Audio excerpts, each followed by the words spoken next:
you. Thank you, thank you, thank you. Thank you, Steve, for that introduction.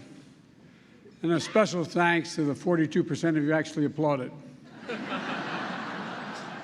I'm really excited to be here tonight with the only group of Americans with a lower approval rating than I have.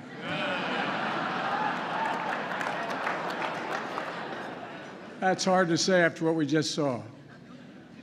This is the first time the President attended this dinner in 6 years.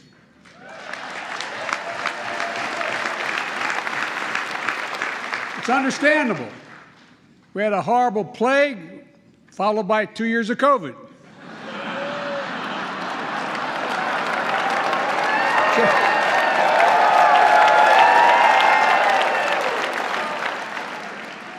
Just imagine if my predecessor came to this dinner this year. Now that would really have been a real coup if that occurred. A little tough, huh? But I'm honored to be here at such an event with so much history. It was already referenced. The very first president to attend the White House Correspondents' Dinner was Calvin Coolidge in 1924. I'd just been elected to the United States Senate. I remember telling him, Cal, just be yourself. Get up there, speak from the heart. You're going to be great, kid. You're going to do it well. Of course, Jill is with me tonight. Jilly, how are you, kid? I think she's doing an incredible job as First Lady. The First Lady to continue working full-time as she does as a professor. She doesn't pay much attention to the polls, though she did say the other day, instead of introducing myself as Jill Biden's husband, maybe I should introduce myself as her roommate. I've attended this dinner many times, but this is my first time as president. The organizers had it hard, made it pretty hard for me tonight. Although the good news is, if all goes well, I have a real shot at replacing James Corden. It was great having him over to the White House the other day, just as he announced he's leaving the show. Great performers, going out on top after 8 years in the job. Sounds just about right to me. And it's tough to follow pros like James and Billy Eichner. Billy, where are you again? Where is he? Well, Billy, you're famous for your interviewing skills. Billy, you should know what you're doing, pal. You know it well. And I think you should hope meets the press. Maybe they start to watch it again. I've never had to open. I'll never be invited to meet the press again. Anyway. Never have to open before Trevor Noah. Trevor's great. When I was elected, he did a show and he called me America's new dad. Let me tell you something, pal. I'm flattered anybody would call me a new anything. You're my guy. And folks, it's been a tough few years for the country. There's one reason why it's great to be here again. Everyone at the White House is so excited. I told my grandkids and Pete Buttigieg they could stay up late and watch this show tonight.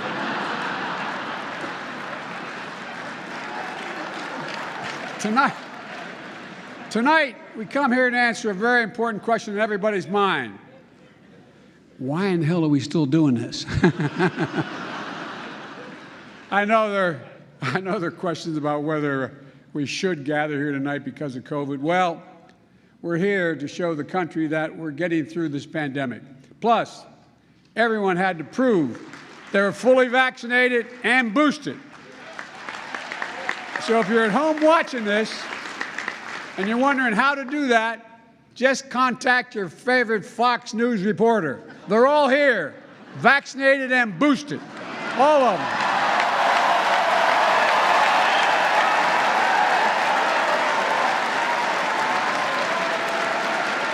Look,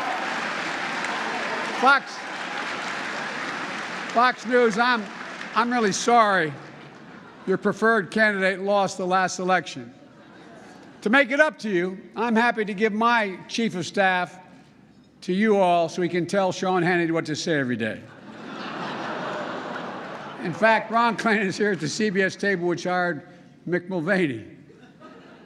Mick on CBS, I was stunned. I figured he'd end up on Masked Singer with Rudy.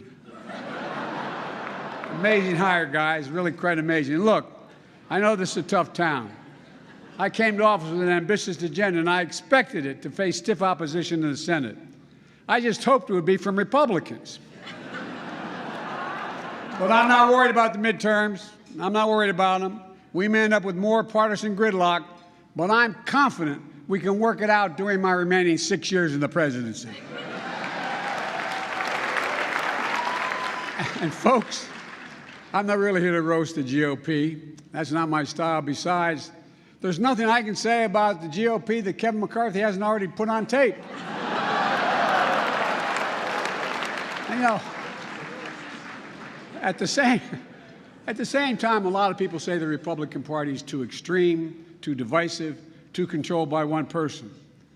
They say that's not your father's Republican Party. Ronald Reagan said, Mr. Gorbachev, tear this wall down. Today's Republicans say, tear down Mickey Mouse's house. And pretty soon they'll be storming Cinderella's castle, you can be sure of it. But Republicans seem to support one fella, some guy named Brandon. He's having a really good year, and I'm kind of happy for him.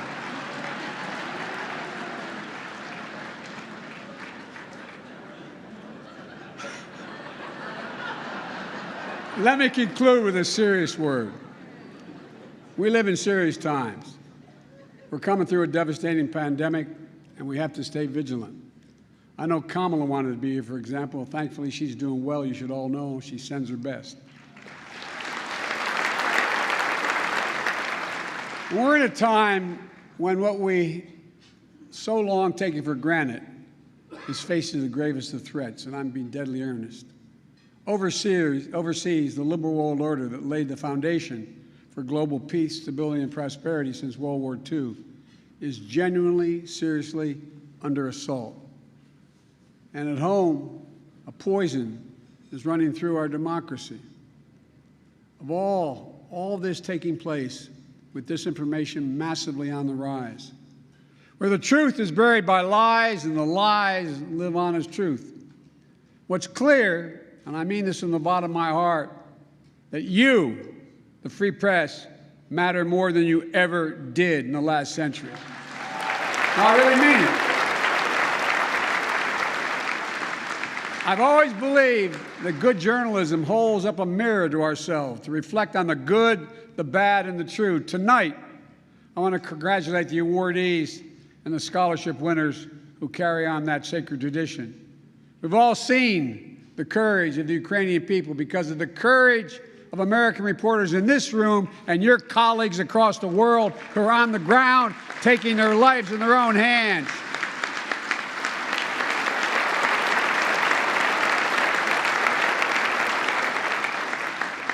And although it's not Ukraine, it's Russia, Mom, I'd like to meet you and Dad to talk about your son.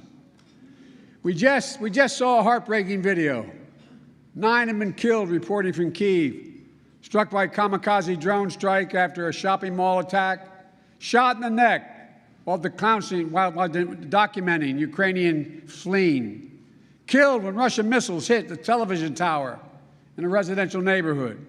One journalist from Radio Liberty just killed days ago. So many of you telling the stories and taking the photos and recording the videos of what's happening there. The unvarnished truth showing the destruction and the devastation and, yes, the war crimes.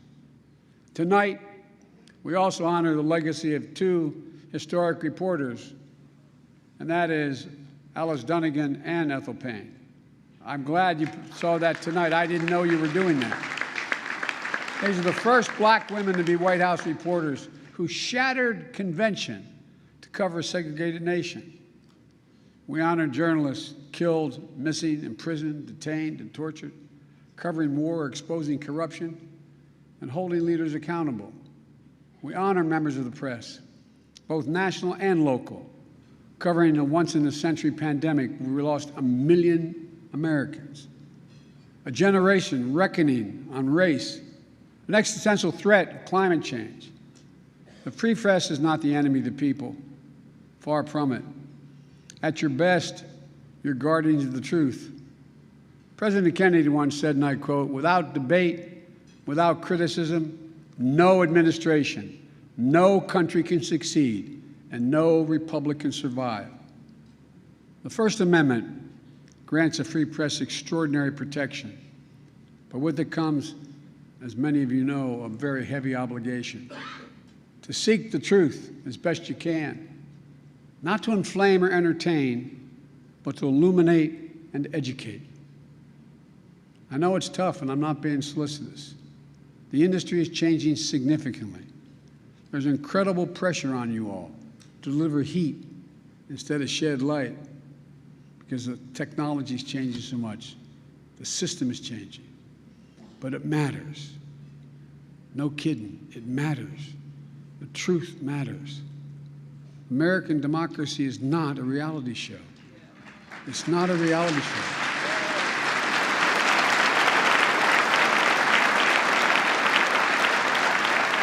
It's reality itself. And the reality is that we are a great country. Our future is bright. It's not guaranteed because democracy is never guaranteed. It has to be earned. It has to be defended. It has to be protected. As you've heard me say many times, there's not a damn thing this country can do when we stand united and do it together. And I know we can do anything we want to do. That's right. I've been around a long time, as has been pointed out many times tonight.